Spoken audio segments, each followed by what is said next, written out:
So you're going to use a size 30 socket. Obviously I got like a breaker bar thingy going on here, and then you can see there's a size 30 nut that you would have to put your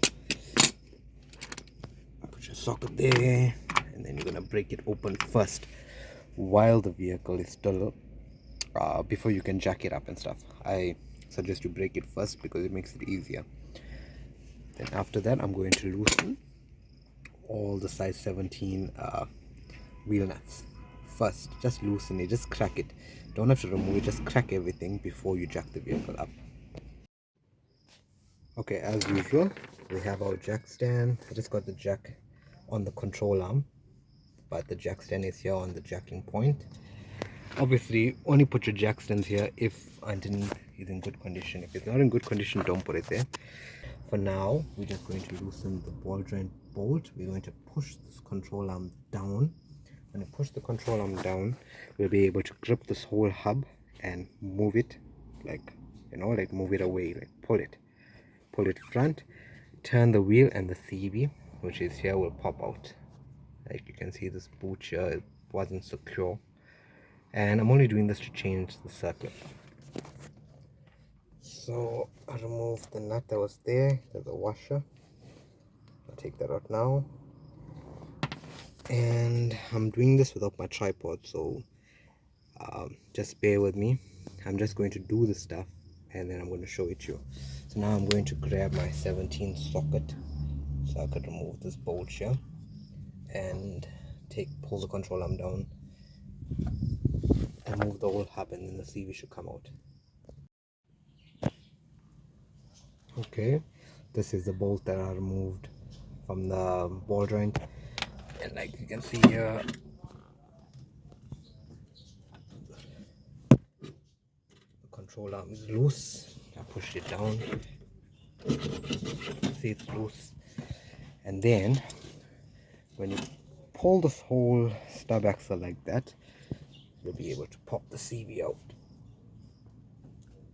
Right, so I'm just going to take this boot out, clip this cable tie is here, clip it out, and then knock the CV out gently. Okay, didn't have to knock the CV out. Like I was telling you guys, I needed to put a nice circlip. Can you see this part here? We need a circlip here. I knew that the circlip was missing. This was my fault, but I was stuck on the roadside. Outer CV gave up, and then I had to put a new CV joint, but I didn't have a new one. I had one on hand, which is this here, and it was a good CV joint, but I didn't have the circlip, so I just put it just to bring the vehicle home. So now I have a circlip. I'm going to put it, and I'm going to show you guys how to install everything. Do is take your CV boot, and you're going to, obviously the big side needs to face here, the small side needs to face going in. You're going to push it right up past these 3 lines here. You're going to clean the splines nicely, and then so these 2 clips here, clean it up. It's going to act like spacers. So this one here, the metal one, the curved part must be facing the engine side, right? Then you have a plastic one. This plastic one here, this curved side needs to be facing the tire. Then you're just going to put it like that.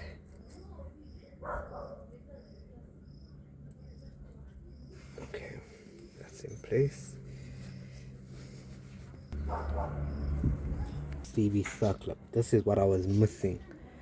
That's why my CV is giving that issue. But like I said, I was in a jam, so I put it without it.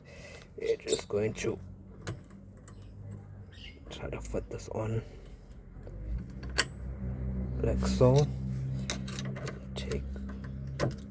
I like to keep the open end on the top, fitting the CV. Just like that. Give it a good wipe one more time.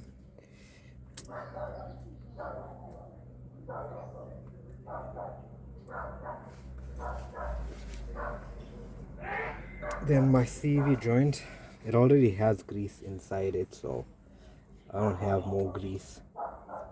Make sure that the splines are cleaned. Usually you'll take your grease and pack the grease up but this has a lot of grease inside it.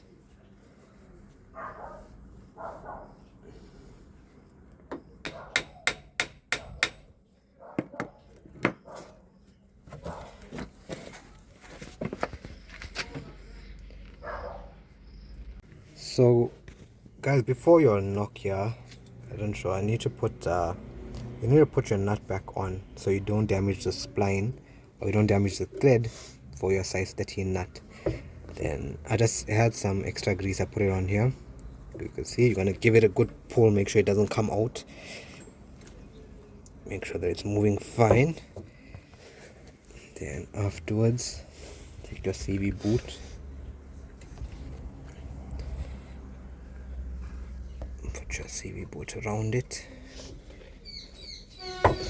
It's a bit messy, but this is the only way you can do it.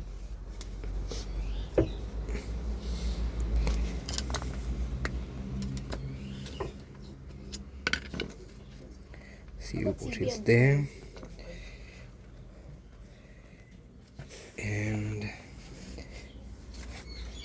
clean everything up.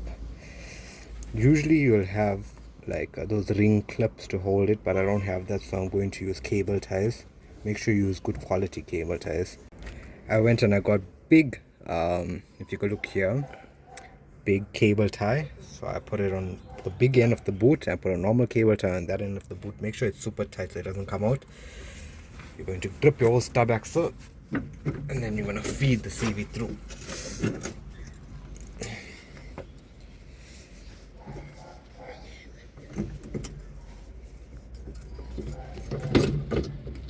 Like so.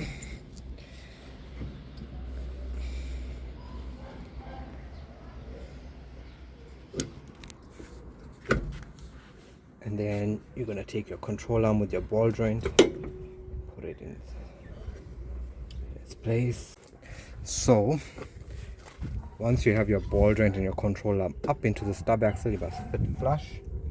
Just pick it up from here and just push it up. And then your CV joint, like you can see here, it's loose now, but then that's where your nut comes to hold it in place. Okay. Our CV is in. Our control arm and ball joint is back into place. Now you're going to take your washer. Make sure everything is clean when you're putting it. Take your washer, put your washer there. I go for what was like differently. There we have a nut. We're going to put our nut in. And we're just going to tighten everything back up.